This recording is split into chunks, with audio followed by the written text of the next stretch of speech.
नमस्कार दोस्तों, स्वागत है आपके अपने YouTube चैनल रीडिंग लवर्स पर। दोस्तों, आज की जो वीडियो इसमें हम करने वाले हैं, हरियाणा में जो टीचर एलिजिबिलिटी जो टेस्ट है आपका टीएसटी, पीएचटी या पीआरटी 2024 में कोई सा भी हो, तो आपके सभी एग्जामों के लिए जो महत्वपूर्ण क्वेश्चन है आज की वीडियो में हम यहाँ पर करने वाले हैं। और सभी के सभी जो यहाँ पर क्वेश्चन है वेरी इंपॉर्टेंट है। और अगर आप हमारी इनसे पहले वाली वीडियो को अगर आप देखना चाहते हैं तो इसे आप हमारे चैनल की प्लेलिस्ट में जाकर देख सकते हैं। स्टार्ट के नाम से जहाँ आपको वहाँ पर प्लेलिस्ट बनी हुई मिल जाएगी, जहाँ पर जाकर आप हमारी इनसे पहले वाली जो वीडियो से आप देख सकते हैं।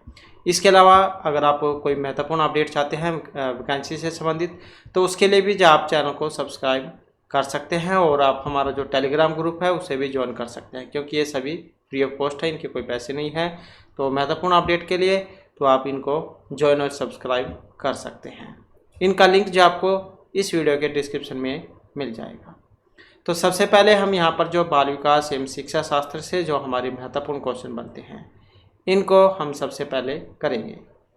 तो जिसमें हमारा जो यहाँ पर पहला जो क्वेश्चन है सृजनात्मकता से है, और सृजनात्मकता वाला एक क्वेश्चन आपको एग्जाम में देखने को मिलेगा ही मिलेगा।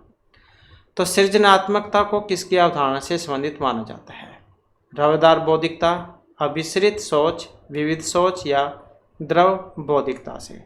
तो सृजनात्मकता को इनमें से कौन सी अवधारणा से संबंधित माना जाता है? अब यहाँ पर देखें तो जो ऑप्शन 3 में दिया गया है, कौन सा आ जाता है यहाँ पर? विविध सोच। अब जो सृजनात्मकता जो है, इस नए विचारों का समावेश होता है जो संभावित समाधान को प्रेरित करता है। और सृजनात्मकता का जो तात्पर्य है नए विचारों के उद्भव से होता है, जो विविध सोच की संकल्पना से संबंधित होता है। तो ऑप्शन जो यहाँ पर 3 को इसमें माना गया है। नेक्स्ट आ जाता है किसी भाषा के स्वीकृत ध्वनि संयोजनों को इनमें से किसके नियमों के अंतर्गत बताया जाता है? किसको? ध्वनि संयोजनों को, भाषा के स्वीकृत ध्वनि संयोजनों को। व्याकरणिक, वाक्यात्मक, विभक्ति विषयक या ध्वनि संबंधी। और यहाँ पर जो हमारा सी आंसर है ऑप्शन 4 वाला है। तो कौन से आ जाएंगे यहाँ पर? ध्वनि संबंधी। कई बार क्या है, जो आंसर जो होता है वो क्वेश्चन में ही छुपा रहता है। तो ध्वनि संबंधी, ध्वनि संयोजन, हमारा कई बार क्या है ध्यान नहीं जाता है, क्वेश्चन की तरफ हम पढ़ लेते हैं, लेकिन उसी में यह जो आंसर दिया गया होता है। तो किसी भाषा के स्वीकृत ध्वनि संयोजनों को ध्वनि संबंधित नियमों के अंतर्गत बताया जाता है। और इसके अंतर्गत यह बताया जाता है कि किसी भी भाषा की ध्वनि किस प्रकार का निश्चित ध्वनि संयोजनों के नियमों को प्रदर्शित करती है। ध्वनि संबंधित नियमों के तहत भाषा के स्वीकृत ध्वनि संयोजनों का नियमित अध्ययन किया जाता है। तो ध्वनि से ही इसका संबंध है। नेक्स्ट आ जाता है जब सोचने की प्रक्रिया किसी भाषा द्वारा प्रभावित होती है, तो ऐसी स्थिति को कहा जाएगा जब सोचने की प्रक्रिया किसी भाषा द्वारा प्रभावित होती है। तो इसे हम भाषा निर्धारित, संज्ञानात्मक पक्ष, सामाजिक, भाषा उद्धृत या संस्कृति प्रभावित। तो इसे हम क्या कहेंगे? जब सोचने की प्रक्रिया किसी भाषा द्वारा प्रभावित होती है, तो ऐसी जो स्थिति है उसे हम भाषा निर्धारण कहेंगे। जब सोचने की प्रक्रिया किसी भाषा द्वारा प्रभावित होगी तो ऐसी स्थिति को क्या कहा जाएगा? भाषा निर्धारित कहेंगे। और भाषा निर्धारण एक ऐसा विचार है जो भाषा और इसकी सीमित संरचना किसी व्यक्ति की सोच, ज्ञान व अवधारणा की को निर्धारित करती है। तो यहाँ पर जो इसमें ऑप्शन 1 को माना गया है। नेक्स्ट आ जाता है अपने अनुभवों और सुझाव के आधार पर उपकरणों में खराबी के कारण की परिकल्पना का परीक्षण कर रवि उपकरण की मरम्मत करता है। तो वो यहाँ पर किस चीज़ का उपयोग करता है? कलन, अनुमानी, मानसिक या अंतर्दृष्टि विधि का। तो कौन सी प्रकार की विधि या उसका प्रयोग यहाँ पर हो रहा है? अगर अपने अनुभव और सुझाव के आधार पर उपकरणों में खराबी के कारण की परिकल्पना का परीक्षण कर रवि उपकरण की अगर मरम्मत कर देता है, तो उसे जो यहाँ पर माना गया है कलन विधि, जो ऑप्शन 1 में आई है। कलन विधि का जो उपयोग है वो गणनात्मक समस्या का समाधान करने के औजार के रूप में किया जाता है। और इस विधि में आकलन, विश्लेषण एवं तर्क का सहारा लिया जाता है। तो ये जो कलन विधि जो है इसका उपयोग गणनात्मक समस्या का समाधान करने के औजार के रूप में किया जाता है और इस विधि में आकलन, विश्लेषण एवं तर्क का सहारा लिया जाता है। इसके बाद आ जाता है अगला क्वेश्चन है द्वितीय अक्षर निर्देशित कार्यों को छोटे छोटे हिस्सों में विभाजित कर आसान बना लेती है, तो वह उपयोग करती है द्वितीय विस्तार विधि का, उपलक्ष्य, क्रियात्मक या कम करने की विधि का। तो द्वितीय अक्षर निर्देशित कार्यों को छोटे छोटे हिस्सों में विभाजित कर आसान बना लेती है, तो वह उपयोग कर रही है। तो किसका उपयोग कर रही है? जो ऑप्शन 2 में आया है यहाँ पर, उपलक्ष्य विश्लेषण विधि का। इस अवधारणा का जो उपयोग है ये संज्ञानात्मक विज्ञान और शैक्षिक मनोविज्ञान के क्षेत्र में विशेष रूप से किया जाता है और सामान्यतः समस्याओं के हल में इस विधि का विशेष रूप से उपयोग किया जाता है। तो इस विधि के तहत छात्र विविध चरणों के आधार पर अधिगम कर सकते हैं। इसके बाद आ जाता है पुरुष और महिला की भूमिकाओं का निर्धारण समाज करता है। तो ये कथन बताता है कि लैंगिकता एक आनुवांशिक प्रतिभा है, लैंगिकता एक अंतःज्ञानी अवतरण है, लैंगिकता एक सामाजिक अवतरण है, लैंगिकता एक अंतर्निहित अवतरण है। तो इसमें से कौन से वाला सही है? पुरुष और महिला की भूमिकाओं का निर्धारण अगर समाज करता है, तो इस आधार पर अगर हम देखें तो यहाँ पर जो ये ऑप्शन 3 है इसको सही माना गया है। लैंगिकता एक सामाजिक अवतरण है। समाज पुरुष और महिलाओं के लिए एक उपयुक्त व्यवहार आदर्श के तौर पर सृजित करता है और यह आनुवांशिक, अंतःज्ञानी एवं अंतर्निहित अवतरण नहीं है। पुरुष और महिलाएं सामाजिक स्तर पर निर्णायक भूमिका निभाते हैं और अपने दायित्वों का निर्वहन करते हैं। इसके बाद जो क्वेश्चन आ जाता है ग्रेडिंग, कोडिंग, अंकन और क्रेडिट संचय, ये प्रणाली किसके उदाहरण हैं? कक्षा में बच्चों की स्थिति के निरूपण विधि के, आलेख पत्र, रिपोर्ट कार्ड में अकादमिक प्रगति को दिखाने के लिए, अधिगमकर्ताओं की उपलब्धि के आकलन की गणना विधि के रूप में, या परीक्षा के उत्तर पत्रों के मूल्यांकन की प्रक्रिया के रूप में। तो ग्रेडिंग, कोडिंग, अंकन और क्रेडिट संचय प्रणाली किसके उदाहरण हैं? और जो यहाँ पर ऑप्शन 3 में है, अधिगमकर्ताओं की उपलब्धि के आकलन की गणना विधि के रूप में। तो ये सभी जो बालकों की शैक्षिक योग्यता की उपलब्धि को दिखाने वाले मापक हैं और ये विधि शिक्षक और अभिभावक को अधिगमकर्ताओं की उपलब्धि के बारे में जानने में महत्वपूर्ण भूमिका निभाती है। तो ये ग्रेडिंग हो गया, कोडिंग, अंकन और ये क्रेडिट संचय जो है ये केवल शैक्षिक योग्यता के परिणाम को निर्धारित करते हैं, उसके नैतिक एवं व्यवहारिक परिणाम को नहीं। इसके बाद है अधिगमकर्ताओं की उपलब्धि का आकलन शिक्षकों की सहायता करता है शिक्षण अधिगम विधियों की प्रभावशीलता का मूल्यांकन करने में, कक्षाओं में अधिगमकर्ताओं की क्षमता समूह बनाने में, शिक्षण के लिए गतिविधियों की सूची तैयार करने में, अधिगमकर्ताओं के प्रदर्शन को रिकॉर्ड रखने में। तो अधिगमकर्ताओं की उपलब्धि के आकलन शिक्षकों की सहायता करता है। तो किस में सहायता करता है? और जो ऑप्शन 4 में है यहाँ पर, अधिगमकर्ताओं के प्रदर्शन का रिकॉर्ड रखने में। ऐसा करने से अधिगमकर्ताओं में प्रभावी सुधार हेतु योजनाओं के क्रियान्वयन में सहायता मिलती है और इससे विद्यार्थियों के शैक्षिक प्रदर्शन में भी गुणात्मक सुधार लाया जा सकता है। इसके बाद आ जाता है अगला क्वेश्चन, समावेशी शिक्षा के सिद्धांत यह आधारित है समता एवं समान अवसर पर, सामाजिक अस्तित्व एवं वैश्वीकरण पर, विश्व बंधुता या सामाजिक संतुलन पर। तो समावेशी शिक्षा का जो सिद्धांत है ये आधारित है और इसको जो माना गया है ऑप्शन 1 में जो है समता और समान अवसर के सिद्धांत पर। तो ये जो समावेशी जो शिक्षा है इसके अंतर्गत समाज के सभी वर्गों को भेदभाव रहित एक ही वर्ग ये कक्षा में शिक्षा की व्यवस्था की जाती है और समावेशी शिक्षा लोकतांत्रिक प्रणाली का अभीष्ट लक्षण भी माना जाता है। और इसमें जो दिव्यांग जो व्यक्ति हैं, दिव्यांग, इनके लिए भी शिक्षा का उचित प्रबंध किया जाता है ताकि वे भी जो है शिक्षा से वंचित न रहे। इसके बाद आ जाता है दिव्यांगजन अधिकार अधिनियम वर्ष में लागू किया गया था 1995, 16, 1999 या 1992 में। तो दिव्यांगजन अधिकार अधिनियम ये लागू किया गया है और ये जो लागू हुआ है 2016 में।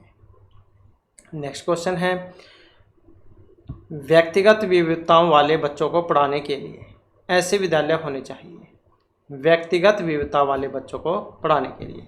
स्कूल कैसे होने चाहिए, कैसे शिक्षक होने चाहिए, तो उसी के बारे में है यहाँ पर ये। तो विविध अधिगम आवश्यकताओं के अनुसार विभिन्न शिक्षण अधिगम प्रविधियों का प्रयोग करने में प्रशिक्षित हों। विशिष्ट व्यक्तिगत विविधताओं वाले बच्चों को पढ़ाने के लिए प्रशिक्षित हों। बच्चों को समरूप अधिगमकर्ता बनाने में प्रशिक्षित हों।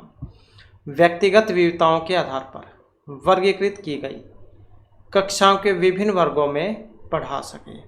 तो व्यक्तिगत विविधताओं वाले बच्चों को पढ़ाने के लिए ऐसे विद्यालय होने चाहिए। तो कैसे विद्यालय होने चाहिए, जो ऑप्शन 2 में बताए गए हैं। विशिष्ट व्यक्तिगत विविधताओं वाले बच्चों को पढ़ाने के लिए प्रशिक्षित हों। नेक्स्ट आ जाता है क्वेश्चन हमारा, निःशुल्क एवं अनिवार्य बाल शिक्षा अधिकार अधिनियम 2009 दिव्यांग बच्चों की निःशुल्क शिक्षा के अधिकारों को सुनिश्चित करता है। 3 साल से 18 वर्ष तक के लिए, 6 से 14 वर्ष तक के लिए, 6 से 22 वर्ष तक के लिए, या फिर 6 से 18 वर्ष तक के लिए। तो ये जो 2009 दिव्यांग बच्चों की निःशुल्क शिक्षा का जो अधिकार है, ये क्या सुनिश्चित करता है? तो इसको जो यहाँ पर माना गया है 6 से 14 जो वर्ष तक के बच्चों के लिए, तो ये जो 86वां जो संशोधन था अधिनियम 2002, इसके अंतर्गत प्राथमिक शिक्षा को अनिवार्य बनाया गया था। और इसके अंतर्गत निःशुल्क एवं अनिवार्य शिक्षा अधिकार अधिनियम 2009 6 से 14 वर्ष तक के लिए दिव्यांग बच्चों की निःशुल्क शिक्षा के अधिकारों को सुनिश्चित करता है। और शिक्षा के अधिकार को 86वां जो संविधान संशोधन था, इसके अंतर्गत मूल अधिकार की श्रेणी में शामिल किया गया एवं संविधान में अनुच्छेद 21A जोड़ा गया। तो ये 6 से 14 वर्ष के बच्चों के लिए था। इसके बाद है विविध अधिगमकर्ताओं के लिए सुगम्य स्वरूपों में शिक्षण अधिगम सामग्रियां प्रदान करने का तात्पर्य किससे लिया गया है? शिक्षण व्यावसायिकता की सार्वभौमिकता संहिता से, शिक्षण के सार्वभौमिक मानववादी दृष्टिकोण से, अधिगम की सार्वभौमिक संरचना से, या सार्वभौमिक समावेशी शिक्षा के नैतिक विचार से। तो ये जो विविध अधिगमकर्ता जो है, इनके लिए सुगम स्वरूपों में शिक्षण अधिगम सामग्रियां प्रदान करने का जो तात्पर्य है यहाँ पर किससे है, जो ऑप्शन 3 में है। अर्थात अधिगम की जो सार्वभौमिक संरचना है, इससे इसका अर्थ लिया गया है। नेक्स्ट क्वेश्चन आ जाता है स्व जागरूकता एवं संज्ञानात्मक क्षमताओं का नियंत्रण, जैसे योजना बनाना, समीक्षा करना और संशोधन करना। ये अंतर्निहित है संज्ञान बोधन में, संज्ञान में, समायोजन में, या फिर केंद्रीकरण में। स्व जागरूकता एवं संज्ञानात्मक क्षमताओं का नियंत्रण, जैसे कि योजना बनाना, समीक्षा करना और संशोधन करना। तो ये जो यहाँ पर माने गए हैं संज्ञान बोध में। कई बार जैसे कि हमने पहले भी बात की, तो उत्तर जवाब क्वेश्चन में ही दिया गया होता है। संज्ञानात्मक क्षमताओं का संबंध किया है संज्ञान बोधन से। तो ये जो संज्ञान क्षमता जो है, इसका प्रयोग और नियंत्रण संज्ञान बोधन के द्वारा संभव है। स्व जागरूकता और ये जो संज्ञानात्मक क्षमता है, इनका नियंत्रण जैसे कि योजना का क्रियान्वयन, समीक्षा करना, संशोधन करना, ये संज्ञान बोध में समग्र रूप से अंतर्निहित होता है। और ये जो संज्ञान बोध जो है, ये उच्च स्तरीय विचार का प्रतिरूप माना जाता है। इसके बाद क्वेश्चन है, जब बच्चे प्राप्त की गई सूचनाओं की व्याख्या करने के लिए अपने अनुभव के आधार पर सोचते हैं, तो उसे कहा जाएगा। जब बच्चे प्राप्त की गई सूचनाओं की व्याख्या करने के लिए, जब बच्चे प्राप्त की गई सूचनाओं की व्याख्या करने के लिए अपने अनुभव के आधार पर सोचते हैं, तो उसे कहा जाता है सृजनात्मक सोच, अमूर्त सोच, मूर्त सोच या प्रतिक्रियावादी सोच। और जो यहाँ पर ऑप्शन 1 में है, तो क्या है, ये सृजनात्मक सोच है। सृजनात्मकता का अनुभव के द्वारा उत्पन्न वैचारिक सोच का परिणाम बताया गया है। जैसे जैसे सृजनशीलता बढ़ती है, ज्ञान का विकास होता जाता है। इसके बाद है अधिगमकर्ताओं को व्यक्तिगत क्षमता के आधार पर उनकी कठिनाइयों के विभिन्न स्तरों को ध्यान में रखते हुए पढ़ाने की जो विधि है, उसे कहा गया है। अधिगमकर्ताओं को व्यक्तिगत क्षमता के आधार पर उनकी कठिनाइयों के विभिन्न स्तरों को ध्यान में रखते हुए पढ़ाने की विधि, चयनित अनुदेशन, सटीक शिक्षण, विभेदीय अनुदेशन या त्रुटिहीन अनुदेशन। तो जैसे क्लास होती है, उसमें कोई बच्चा तेज पढ़ने वाला होता है, कोई धीमे पढ़ने वाला होता है, तो उन सभी का जो स्तर है उसे ध्यान में रखते हुए, तो इसके अनुसार देखें तो यहाँ पर जो है इसमें जो ऑप्शन 4 है विभेदीय अन्वेषण, ये माना गया है। विभेदीय अन्वेषण अधिगम की एक विशेष शैली है जिसमें छात्रों की क्षमता को ध्यान में रखते हुए पढ़ाया जाता है और इससे अधिगमकर्ता के अंदर अधिगम के प्रति जो जिज्ञासा है वो बढ़ती है। नेक्स्ट आ जाता है प्रतिपालन अधिगम का एक विशेष चरण है जो अधिगम के चरण का पूर्ववर्ती है। अभिप्रेरण, आत्मनिर्भरता, सामान्यीकरण या अधिग्रहण। प्रतिपालन अधिगम का एक विशेष चरण है जो अधिगम के चरण का पूर्ववर्ती है और जो यहाँ पर ऑप्शन 3 में आया है, क्या है? सामान्यीकरण। जब कोई बालक विक्षिप्त के साथ अधिगम करता है तो वह 4 विभिन्न चरणों से होकर गुजरता है: अधिग्रहण से, प्रवाह, प्रतिपालन एवं सामान्यीकरण से। तो इस प्रकार से जो यहाँ पर सामान्यीकरण जो है ये प्रतिपालन के बाद आता है। इसके बाद है जजोंक। इनका मानना है कि संज्ञान और भाव ये स्वतंत्र हैं, अंतः संबंधित है, अन्य आश्रित हैं या एकीकृत हैं। तो जंजोक जो इनका मानना है, क्या संज्ञान और भाव क्या है? तो इन्होंने माना है स्वतंत्र। अमेरिका के इस मनोवैज्ञानिक हैं, पूरा नाम की बात करें तो रॉबर्ट जंजोक इनका नाम है। ये संज्ञान और भाव दोनों स्वतंत्र होते हैं ऐसे मानते हैं और दोनों न तो अंतर संबंधित है और न ही एकीकृत और न ही दोनों के मध्य अन्य आश्रित संबंध है। उन्होंने संज्ञान और भाव के बीच संबंधों पर जोर देते हुए सामाजिक व्यवहार की प्रक्रिया को भी इसमें शामिल किया है। इसके बाद आ जाता है नेक्स्ट क्वेश्चन। पहले से सीखे हुए कार्यों में सुधार के लिए शिक्षक बच्चों को प्रदर्शन देकर सिखा रहा है। वह शिक्षण की कौन सी विधि का प्रयोग कर रहा है? पहले से सीखे हुए कार्य में सुधार लाने के लिए शिक्षक बच्चों को प्रदर्शन देकर सिखा रहा है। तो कौन सी शिक्षण विधि का प्रयोग हो रहा है? अवलोकन, संशोधन, प्रतिरूपण या अनुकरण का। तो यहाँ पर जो प्रयोग है अवलोकन विधि का। अवलोकन जो शिक्षण विधि में पूर्व किए गए अधिगम के अनुरूप अध्ययन किया जाता है। अवलोकन शिक्षण विधि में गलती होने की संभावना कम होती है और इससे आत्म जो विश्वास है इसकी भावना प्रबल हो जाती है। अवलोकन से आप समझ सकते हैं क्या, किस चीज़ का अवलोकन करना, निगरानी, जांच परख करना। नेक्स्ट आ जाता है मेनन और जैनिस। इनके अनुसार निर्णय लेने वाले बच्चे समस्या का विश्लेषण करते हैं, विकल्पों की सूची बनाते हैं और इसके फायदे और नुकसान के प्रत्येक पहलू पर विचार करते हैं तो उसका व्यवहार प्रस्तुत करता है। स्तरक, निवर्तमान, निरंकुश या चौकस। तो मेनन और जैनिस के अनुसार, तो इनके अनुसार जो है यहाँ पर स्तरकता जो है, स्तरक, इसको माना गया है। बच्चों में जो ये व्यवहार जो है ये दिखाता है कि उनमें स्तरक की जो भावना है वो अति प्रबल है और किसी कार्य को करते समय स्तरक रहने से त्रुटि होने की संभावना कम होती है और स्तरकपूर्ण लिया गया निर्णय सार्थक भी माना जाता है। तो स्तरकता से आप समझ ही सकते हैं यहाँ पर क्या अर्थ लिया गया है।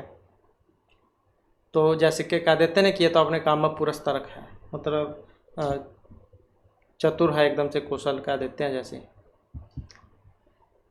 इसके बाद है एक समस्या सुधारक। बच्चा विचार के आधार पर कथनों की सच्चाई या संभावना का मूल्यांकन करता है।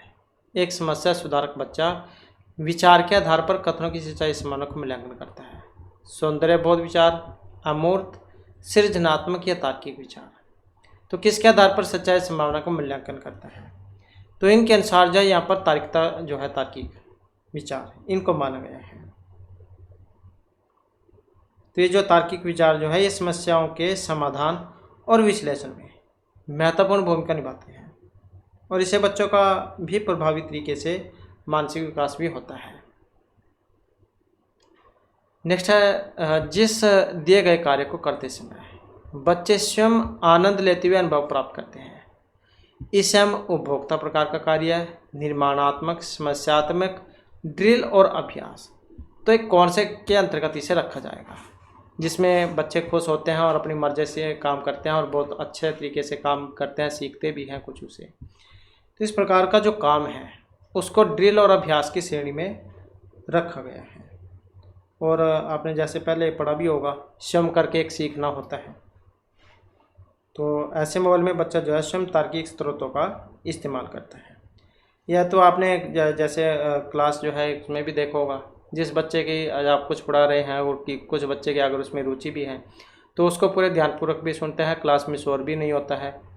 लेकिन जिस काम को जो आप करा रहे हैं उसमें बच्चों का ध्यान नहीं है, मन नहीं है, तो बच्चों का ध्यान भी नहीं होगा पढ़ने में, इधर उधर देखेंगे, शोर भी करेंगे। लेकिन अगर उस जो आप पढ़ा रहे हैं उसमें ध्यान है तो बच्चे शोर भी नहीं करेंगे, उससे ध्यानपूर्वक भी पढ़ेंगे और समझ में भी आ जाएगा।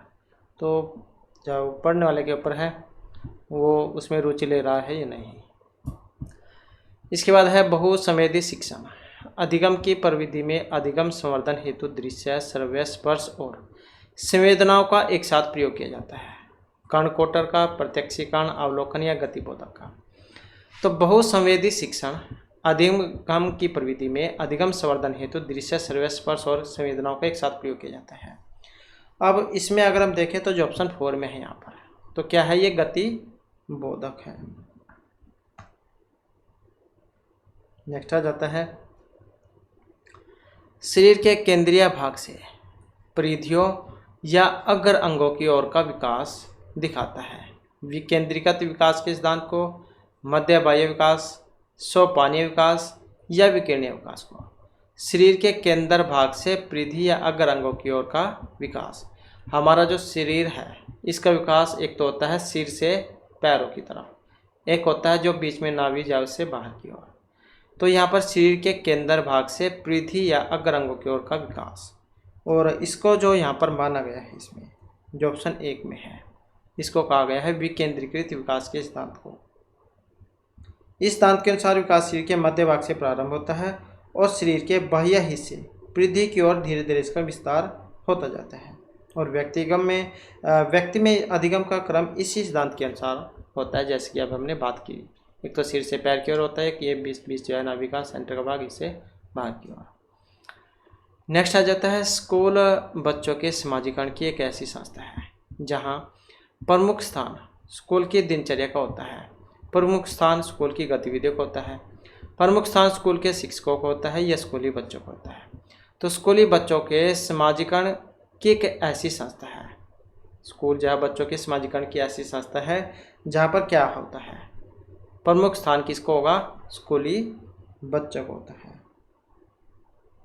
एक जो स्कूल होता है ये बच्चे के लिए तनाव मुक्त वातावरण का निर्माण करता है, और स्कूल में शिक्षक का जो दायित्व है कि बालकों के अधिगम में व्यापक सुधार लाने हेतु सकारात्मक कदम उठाए।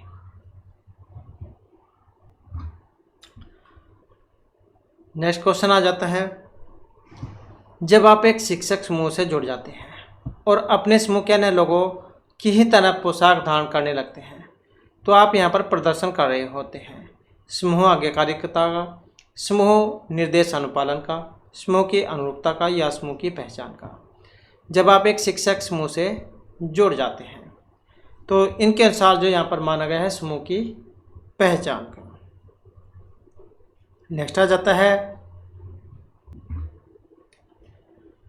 नेक्स्ट क्वेश्चन है, किसी वस्तु के स्थायित्व की अवधारणा जीन पियाजे के विकास के किस चरण में हमें प्राप्त होगी। वस्तु के स्थायित्व की अवधारणा, इन्होंने 4 जैसे सिद्धांत बताए थे, तो जीन पियाजे के कौन से चरण में प्राप्त होती है, पूर्व में, मूर्त में, संवेदी या औपचारिक में। अब यहाँ पर जो इसमें माना गया ऑप्शन 4 को, तो ये जो संवेदी गामक जो अवस्था होती है सबसे पहले नंबर की होती है, दूसरे नंबर की पूर्व में आ जाती है, तीसरे की मूर्त और चौथी की मूर्त या औपचारिक। तो ये 4 अवस्थाएं बताई थी इन्होंने। तो यहाँ पर जब वस्तु स्थायित्व जो है ये संवेदी गामक अवस्था जो होती है इससे लिया गया है, और जिसका समय होता है 0 से 2 वर्ष का। बालक अपनी स्मृति के माध्यम से ज्ञान को प्राप्त करने की कोशिश करता है और इससे बालक में ज्ञान का विकास अनेक चरणों में संपन्न होता है। इसके बाद है व्यक्तिगत शिक्षा कार्यक्रम की योजना, किसके संदर्भ में बनाई जाती है। तो व्यक्तिगत शिक्षा कार्यक्रम की योजना बाल केंद्रित शिक्षा कार्यक्रम, मुक्त विद्यालय शिक्षा कार्यक्रम, ई अधिगम शिक्षा कार्यक्रम या विशेष शिक्षा कार्यक्रम। तो व्यक्तिगत शिक्षा कार्यक्रम की योजना किसके संदर्भ में बनाई जाती है? तो और ये है बाल केंद्रीय शिक्षा कार्यक्रम के अंतर्गत। नेक्स्ट आ जाता है, इनमें से महीनों की आयु के बीच अधिकांश बच्चे शब्दों को मिलाकर छोटे छोटे वाक्य में बोलना शुरू कर देते हैं। तो ये 18 से 24 महीने वाले हैं, 24 से 30, 12 से 18 या 30 से 36 महीने के। तो कौन सी आयु के जो बच्चे हैं वो छोटे छोटे वाक्यों को बोलना शुरू कर देते हैं। और जो आयु है यहाँ पर ये 18 से 24 महीने वाली है, जो ऑप्शन 1 में दी गई है। नेक्स्ट आ जाता है, बुद्धि लब्धि या आईक्यू, इसकी अवधारणा दी गई थी बीने, टर्मन, स्टर्न या कैल्टन के द्वारा। तो आईक्यू जो है इसकी अवधारणा दी गई थी किन के द्वारा? तो ये थे बीने, जो ऑप्शन 1 में आया है। और ये जो एक प्रकार का मनोवैज्ञानिक मापन है जिसे साइकोमेट्री भी कहा जाता है, और सामान्य बुद्धि मापने की एक विधि है। बुद्धि लब्धि जो मानसिक स्थिति को दिखाती है। तो ये आईक्यू जो थी ये अवधारणा बीने जो है इन्होंने दी थी। तो ये तो हमारे यहाँ पर जो है ये जो हमारी बाल विकास एवं शिक्षा शास्त्र जो है इसके क्वेश्चन थे। और फिर इसके बाद जो हमारे यहाँ पर हिंदी ग्रामर जो है इसके जो महत्वपूर्ण क्वेश्चन हैं ये आ जाते हैं। और जिसमें जो हमारे यहाँ पर पहला जो क्वेश्चन है, क्रिया के संदर्भ में कौन सा कथन सही है? क्रिया, अब जो क्रिया है क्या होती है? तो जो आप काम कर रहे हैं, चाहे इसमें पढ़ना, लिखना, सोना, उठना, खेलना, कूदना, तो ये जो भी हैं ये सारे के सारे क्रिया के अंतर्गत आते हैं। तो जब कर्ता एक क्रिया समाप्त कर उसी क्षण दूसरी क्रिया में प्रवृत्त होता है तब पहली क्रिया पूर्वकालिक कहलाती है। अब क्रिया के साथ क्रिया जोड़ने से जो संयुक्त क्रिया बनती है उसे नामबोधक क्रिया कहेंगे। जब कर्म संज्ञा की तरह व्यवहार में आए तब वह क्रिया अर्थक संज्ञा कहलाएगी। जब कर्ता एक क्रिया समाप्त कर उसी क्षण दूसरी क्रिया में लग जाता है तब पहली क्रिया पूर्वकालिक कहलाती है। तो इस आधार पर देखिए तो ऑप्शन सी जो है इसको माना गया है। जैसे मोहन खाना खाकर सो गया, तो यहाँ पर जो वाक्य है इसमें खाना खाकर मोहन सोने की क्रिया में लग गया है, तो इसलिए जो खाकर जो है ये पूर्वकालिक क्रिया होगी। खाकर, पीकर, ये कर वाला जो लगा होगा। इसके बाद है जो क्रिया अभी हो रही है तो उसे कहा जाएगा हो रही है। तो जैसे इंग्लिश जो होते हैं उसमें टेंस होते हैं, कंटिन्यू वाले होते हैं जिसमें आईएनजी लगा होता है। तो जो काम चल रहा है, हो रहा है, ये संदिग्ध वर्तमान, संदिग्ध भूत, अपूर्ण वर्तमान या सामान्य वर्तमान। तो जो क्रिया अभी हो रही है, जैसे आप वीडियो देख रहे हो, तो ये आएगी। अब किसके अंतर्गत आएगी? तो ये आएगी अपूर्ण वर्तमान के अंतर्गत। तो क्रिया के जारी रहने का बोध हो तो अपूर्ण वर्तमान काल होगा। वर्तमान में कार्य के होने का संदेह बोध हो तो संदिग्ध वर्तमान, भूतकाल में कार्य के होने का संदेह हो तो संदिग्ध भूतकाल उसे कहा जाएगा। और जिस क्रिया से क्रिया के सामान्य रूप को वर्तमान में होने का पता चले तो उसे सामान्य वर्तमान काल कहा जाएगा। तो ये काम यहाँ पर क्या चल रहा है? कंटिन्यू है, आईएनजी वाला जैसे टेंस होता है, तो ख़त्म नहीं हुआ है, तो अपूर्ण वर्तमान। इसके बाद है इनमें से कौन सा वाक्य है अकर्मक क्रिया का उदाहरण नहीं है? तो अकर्मक क्रिया का उदाहरण नहीं है। कर्म जैसे दो है, सकर्मक क्रिया दो प्रकार की होती है, सकर्मक और अकर्मक। सकर्मक जिसमें कर्म होगा तो अकर्मक जिसमें कर्म नहीं होगा। अब अकर्मक क्रिया का एक उदाहरण नहीं है, कौन सा? जो ऑप्शन सी में आया है, राम क्रिकेट खेलता है। क्योंकि राम भी है, क्रिकेट भी है और खेलने का काम भी हो रहा है, तो एक कर्म है और इसी कारण से ये सकर्मक का उदाहरण है। सकर्मक का तो पूछा गया था, अकर्मक का नहीं है। मोहन सोता है, खेलता है, गाती है, ये सारे अकर्मक हैं और ये सकर्मक। इसके बाद है अकर्मक क्रिया में इनमें से किस पर प्रभाव पड़ता है? धातु, कर्म, कर्ता या क्रिया पर। जैसे वाच्य होते हैं हिंदी में कर्तृकर्म और भाववाच्य, तो ये तीन होते हैं। और अब यहाँ पर जो अकर्मक क्रिया है ये प्रभाव पड़ेगा किस पर? कर्ता जो है कर्ता पर प्रभाव पड़ेगा, क्योंकि अकर्मक क्रियाएं में होती है जिन्हें अपना अर्थ प्रकट करने के लिए कर्म की आवश्यकता नहीं होती है, जैसे उड़ना, हंसना, रोना, ये वाली क्रियाएं हैं। या फिर जैसे कि ऊपर ये वाक्य आए थे, हमने इसमें पढ़ा था, ये सारे अकर्मक वाले हैं। नेक्स्ट आ जाता है सीता गाना गा रही है। तो इस वाक्य में जो क्रिया जो है ये कौन सा प्रकार है? गा रही है। पूर्वकालिक, अकर्मक, अनेकार्थक या सकर्मक क्रिया। सीता भी है, गाना गा रही है। अब इसमें अगर हम देखें तो ये सकर्मक क्रिया जो है इसको यहाँ पर इसमें माना गया है। तो सकर्मक जो क्रिया है उसका यहाँ पर उदाहरण है, और सकर्मक का मतलब है उसमें कर्म होना जरूरी है। इसके बाद आ जाता है नेक्स्ट क्वेश्चन हमारा। तो यहाँ पर जो नेक्स्ट क्वेश्चन आ जाता है, जब कर्ता एक काम समाप्त कर उसी क्षण दूसरी क्रिया में प्रवृत्त हो जाए, मतलब लग जाए, तो पहली जो क्रिया उसे हम सहायक, संयुक्त, कोई सी भी नहीं है, पूर्वकालिक क्रिया कौन सी कहेंगे? जब कर्ता एक काम समाप्त कर उसी क्षण दूसरे काम में लग जाए, तो इसको क्या कहा जाता है? तो इसको कहा जाता है पूर्वकालिक क्रिया, जो यहाँ पर ऑप्शन 1 में आई है। जैसे राम खाना खाकर सो गया, खाना भी खा लिया और सो गया।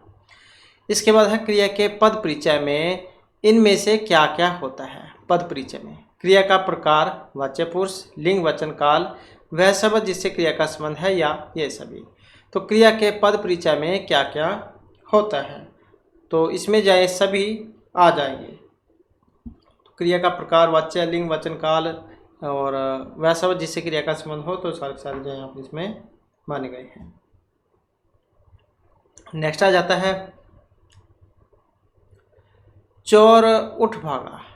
अब यह वाक्य किस क्रिया का उदाहरण है? चोर उठ भागा संयुक्त क्रिया है, अकर्मक, प्रेरणार्थक या पूर्वकालिक क्रिया है। अब जैसे कि हमने पढ़ा पूर्वकालिक क्रिया जो होती है तो उसमें क्या है, एक काम छोड़कर दूसरा काम होता है। अब ये कौन सी क्रिया का है उदाहरण? चोर उठ भागा। तो यहाँ पर जो इसमें आया है तो पूर्वकालिक क्रिया जो है उसका यहाँ पर उदाहरण माना गया है। तो जब दो क्रियाएं एक साथ प्रयुक्त हों और उनमें से एक क्रिया दूसरी क्रिया से पहले संपन्न हो, तो पहले संपन्न होने वाली क्रिया पूर्वकालिक क्रिया मानी जाएगी। इसके बाद है टहलना एक अच्छा व्यायाम है। अब इसमें जो टहलना है ये क्रियात्मक संज्ञा है, संज्ञा, क्रिया या विशेषण है। टहलना एक अच्छा व्यायाम है, तो ये टहलना क्या है? और टहलना जो है इसको एक क्रियात्मक संज्ञा के अंतर्गत माना गया है। नेक्स्ट आ जाता है इनमें से सकर्मक जो क्रिया है इसका वाक्य कौन सा है? सकर्मक क्रिया का वाक्य, बालक खिलौना पाकर हंसता है, बालिका निबंध लिख रही है, मंदाकिनी सोती है, पक्षी आकाश में उड़ते हैं। तो सकर्मक क्रिया जिसमें कर्म होता है उसे कहा जाता है। तो जो ऑप्शन बी में है, बालिका, निबंध और लिखना। तो यहाँ पर क्या है, ये इसका मतलब सकर्मक क्रिया है। तो जिस क्रिया के व्यापार का फल कर्म पर पड़े उसे ही हम सकर्मक क्रिया कहते हैं। नेक्स्ट आ जाता है इनमें से किस वाक्य में सजातीय क्रिया का प्रयोग हुआ है? जीना एक कला है, पक्षी डाल पर चहचहाते हैं, वह अनेक बोलियां बोलता है, राम खेलकर चला गया। तो सजातीय क्रिया का प्रयोग हुआ है, तो किस में प्रयोग हुआ है? और जो ऑप्शन सी में आया है यहाँ पर कि वह अनेक बोलियां बोलता है। कुछ अकर्मक और सकर्मक क्रियाओं के साथ उनके धातु की बनी हुई भाववाचक संज्ञा के प्रयोग को सजातीय क्रिया कहते हैं। नेक्स्ट आ जाता है अब पढ़कर क्या होगा। इस वाक्य में क्रिया है पूर्वकालिक, संयुक्त, द्विकर्मक या प्रेरणार्थक क्रिया। अब पढ़कर क्या होगा, तो इस ये किसका उदाहरण है? तो ये जो है यहाँ पर पूर्वकालिक क्रिया जो है इसका उदाहरण है। नेक्स्ट आ जाता है जो क्रिया संज्ञा या विशेषण से बनती है उसे हम मूल धातु, नाम धातु, द्विकर्मक या संयुक्त क्रिया कहते हैं। तो जो क्रिया संज्ञा या विशेषण से बनती है और जो यहाँ पर ऑप्शन बी में आया है तो क्या कहा जाएगा उसे? नाम धातु क्रिया। जैसे हाथ से हथियाना, चिकना से चिकनाना। इसके बाद है मनोहर सो रहा है। वाक्य में क्रिया का भेद कौन सा है? अकर्मक, प्रेरणार्थक, द्विकर्मक या सकर्मक। मनोहर सो रहा है। तो क्रिया है यहाँ पर कौन सी? अकर्मक, जो ऑप्शन ए में यहाँ पर दी गई है। तो जिस क्रिया का फल कर्ता पर पड़ता है उसे हम अकर्मक क्रिया कहते हैं, या फिर जिसमें जो कर्म नहीं होता है। नेक्स्ट आ जाता है जब कर्ता एक क्रिया समाप्त कर उसी क्षण दूसरी क्रिया में लग जाएगा तो उसे हम क्या कहेंगे? कुछ क्वेश्चन जो है यहाँ पर आपको अभी जो इसी वीडियो में याद हो जाएंगे, या फिर अगर इसी वीडियो को आप एक दो बार देख लेते हैं तो सारे के सारे क्वेश्चन आपको यहीं पर जो है याद भी हो जाएंगे। तो क्या कहा जाएगा उसे? पूर्वकालिक क्रिया। वह खाकर खेलने लगा, या वह गाकर सो गया। खाकर गाकर ये वाले जो होंगे ये आपको देखने को मिलेंगे। इसके बाद है उस विकल्प का चयन करें जो दिए गए वाक्य में क्रिया के भेद वाला सही विकल्प है। रोहन चाय पीकर बैठ गया। प्रेरणार्थक नाम धातु संयुक्त या पूर्वकालिक क्रिया, किसका उदाहरण है ये? तो उस विकल्प का चयन करें जो दिए गए वाक्य में क्रिया के भेद वाला सही विकल्प है। और सही विकल्प कौन सा है? ऑप्शन सी वाला। रोहन चाय पीकर बैठ गया, तो क्या है ये? पूर्वकालिक क्रिया का उदाहरण है। इसके बाद है निम्नलिखित प्रश्न में चार विकल्पों में से उस विकल्प का चयन करें जो क्रिया के भेद वाला सही विकल्प है। दीपा ने गाय को चारा खिलाया। नाम धातु द्विकर्मक प्रेरणार्थक या कृदंत, कौन सी क्रिया का उदाहरण है? दीपा ने गाय को चारा खिलाया। अब यहाँ पर जो इसमें है कौन सा? प्रेरणार्थक क्रिया का उदाहरण है। जब कर्ता किसी कार्य को स्वयं न करके किसी दूसरे को काम करने के लिए प्रेरित करता है तो वह प्रेरणार्थक क्रिया कही जाएगी। मतलब जहाँ पर स्वयं न काम करके दूसरे से काम कराया जाता है। इसके बाद है प्रेरणार्थक क्रिया है इनमें उठना, दिलाना, उड़ना या चलना। तो जहाँ पर प्रेरणार्थक हमने पढ़ा था स्वयं काम न करके दूसरे से काम कराया जाता है, तो वहाँ पर होगी जैसे दिलाना, स्वयं न देकर दिलाना। इसके बाद राम सो रहा है। इस वाक्य में क्रिया है अकर्मक, सकर्मक, द्विकर्मक या प्रेरणार्थक, कौन सी क्रिया का उदाहरण है? अब यहाँ पर जो ये इसमें माना गया है अकर्मक का। नेक्स्ट आ जाता है क्रिया का जो मूल रूप है उसे हम पद धातु रूप या शब्द कहेंगे। क्रिया के मूल रूप को, क्रिया का जो मूल रूप है उसे हम क्या कहेंगे? धातु। नेक्स्ट आ जाता है दो प्राणियों तथा वस्तुओं के बीच तुलना की जाती है तो क्रिया किस रूप में दिखाई पड़ती है? मूल, पूर्व, उत्तम या उत्तर अवस्था में। तो तीन अवस्थाएं होती हैं, मूल, उत्तर, उत्तम। अब दो प्राणियों या वस्तुओं के बीच में जो तुलना की जाएगी, कहने का मतलब है दो व्यक्ति हैं और उनमें से आपको एक को छांटने के लिए कहा जाए तो उसको कौन सी श्रेणी में रखा जाता है? तो उसे रखा जाता है उत्तर अवस्था में। जैसे मीरा राधा से अधिक बुद्धिमान है, तो जिसमें दो में से छांटना हो वो तो उत्तर है, और जहाँ पर पूरी क्लास में से एक ही आपने मॉनिटर बनाना है एक बच्चा, तो वो होगी उत्तम अवस्था। इसके बाद है हथियाना चिकनाना, ये क्रिया है नाम धातु प्रेरणार्थक यौगिक या संयुक्त क्रिया। हथियाना चिकनाना। अब यहाँ पर इसमें अगर हम देखें तो ऑप्शन जो ए में आए हैं कौन सी? नाम धातु क्रिया। तो जो धातु संज्ञा या विशेषण से बनती है तो उसे हम नाम धातु क्रिया कहते हैं। जैसे हाथ से हथियाना, बात से बतियाना। और विशेषण की बात करें तो जैसे गर्म से गरमाना, चिकना से चिकनाना। तो हथियाना चिकनाना ये जो है नाम धातु के उदाहरण हैं। इसके बाद आ जाता है कौन सा यहाँ पर संयुक्त क्रिया का एक भेद नहीं है? अवकाश बोधक, निश्चय, नित्यता बोधक या नाम बोधक। संयुक्त क्रिया का एक भेद नहीं है जो ऑप्शन डी में आया है। कौन सा? नाम बोधक। तो एक भेद नहीं था यहाँ पर, नाम बोधक। नेक्स्ट आ जाता है क्रियार्थक संज्ञा सदा किस रूप में रहती है? बहुवचन पुल्लिंग, एकवचन पुल्लिंग, एकवचन स्त्रीलिंग या बहुवचन स्त्रीलिंग में। तो क्रियार्थक संज्ञा सदा किस में रहती है? और यह रहेगी एकवचन पुल्लिंग में। जब क्रिया संज्ञा की तरह व्यवहार करे तब वह क्रियार्थक संज्ञा कहलाएगी। जैसे टहलना स्वास्थ्य के लिए अच्छा है, तो यहाँ पर जो टहलना है तो ये एक वचन पुल्लिंग में होगी। इसके बाद आ जाता है सकर्मक बताना है आपने, चलना, सोना, लिखना या मुस्कुराना। सकर्मक का उदाहरण है। अब सकर्मक का उदाहरण कौन सा है यहाँ पर? मैं पत्र लिखता हूँ, तो लिखना जो है यहाँ पर सकर्मक क्रिया का उदाहरण है। इसके बाद है प्रेरणार्थक क्रिया, चलना, पढ़ना, जगाना, बदलना। तो प्रेरणार्थक जैसे कि हमने अभी पढ़ा ही था, स्वयं ना काम करने के दूसरों से काम कराया जाता है, तो जैसे जगाना। नेक्स्ट आ जाता है, या फिर जैसे पढ़ना, पढ़ाना हो जाता है, पढ़वाना, उठाना, उठवाना हो जाता है, लिखाना, लिखवाना हो जाता है। तो ये वाली मीरा जोर से हंसी, यह वाक्य किस क्रिया का समुचित उदाहरण है? अकर्मक, प्रेरणार्थक, सकर्मक या द्विकर्मक का? मीरा जोर से हंसी। अब सही क्रिया जो है कौन सी है? क्रिया यहाँ पर अकर्मक है।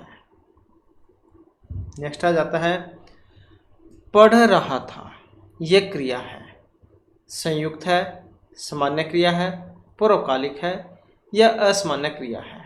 पढ़ रहा था से तो आप समझ ही गए होंगे, भूतकाल में जहाँ यहाँ पर चला गया है। अब क्रिया कौन सी है? तो क्रिया है यहाँ पर संयुक्त। जब कोई क्रिया दो क्रियाओं के संयोग से निर्मित हो उसे हम संयुक्त क्रिया कहेंगे। राम नदी में कूद पड़ा, सोने लगा। इसके बाद है बालक इस पुस्तकालय में पढ़ रहा है। वाक्य में क्रिया आई है, संयुक्त, अकर्मक, सहायक या सकर्मक क्रिया। बालक इस पुस्तकालय में पढ़ रहा है, तो यहाँ पर जो क्रिया है सकर्मक क्रिया है। वे क्रिया जिनको करने के लिए कर्म की जरूरत होगी तो कहलाएंगी सकर्मक क्रिया। राम फल खाता है, बालक भी है, पुस्तकालय भी है, पढ़ने का काम भी है। मैंने रमेश से पत्र लिखवाया।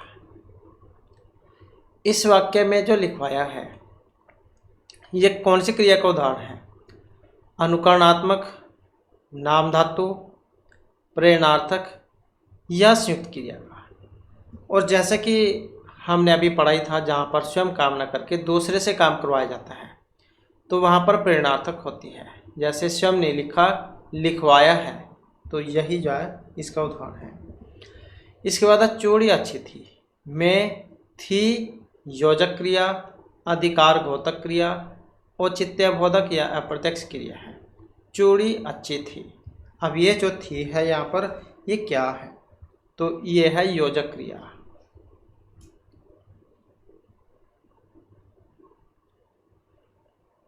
इसके बाद आ जाता है किस वाक्य में अकर्मक क्रिया है? पानी बरस रहा है, मैं गेहूँ पिसवाता हूँ, श्याम निबंध लिखता है, राम मोहन को रुला रहा है। अब अकर्मक क्रिया जिसमें कर्म नहीं होता है, तो जो यहाँ पर ऑप्शन ए में दी गई है, पानी बरस रहा है। नेक्स्ट आ जाता है, जिस मूल शब्द में विकार होने से क्रिया बनती है उसे हम सर्वनाम, विशेषण, प्रत्यय या फिर धातु कहेंगे। तो जिस मूल शब्द में विकार होने से क्रिया बनती है तो उसे क्या कहा जाएगा? तो उसे कहा जाएगा धातु। इसके बाद क्वेश्चन आ जाता है अधोलिखित किस वाक्य में अकर्मक क्रिया है? मैं पुस्तक पढ़ता हूँ, ये चीज़ें तुम्हारा जी ललचाती है, श्याम सोता है, वह अपना सिर खुजलाता है। तो अकर्मक क्रिया बतानी है जिसमें कर्म नहीं है। अब कौन सी? श्याम सोता है। हंसना, रोना, सोना, लजाना, दौड़ना, घबराना, तो ये अकर्मक क्रियाएं होती है। इसके बाद है किसमें प्रेरणार्थक क्रिया का प्रयोग नहीं है? पिता उसे पढ़ाते हैं, राम नहीं पढ़ता। वे अध्यापक से पढ़वाते हैं, अध्यापक परिश्रम कराते हैं। अब प्रेरणार्थक क्रिया हमने पढ़ा था जहाँ पर स्वयं काम न करके दूसरे से कराया जाता है। अब एक वाक्य है यहाँ पर ऑप्शन बी वाला, जिसमें राम स्वयं पढ़ रहा है, न कि दूसरे से पढ़वा रहा है। यहाँ पर पिता पढ़ा रहे हैं, अध्यापक पढ़वा रहे हैं, अध्यापक परिश्रम करा रहे हैं। तो सिर्फ जो ऑप्शन बी वाला है यही जो है यहाँ पर इसका उदाहरण नहीं है।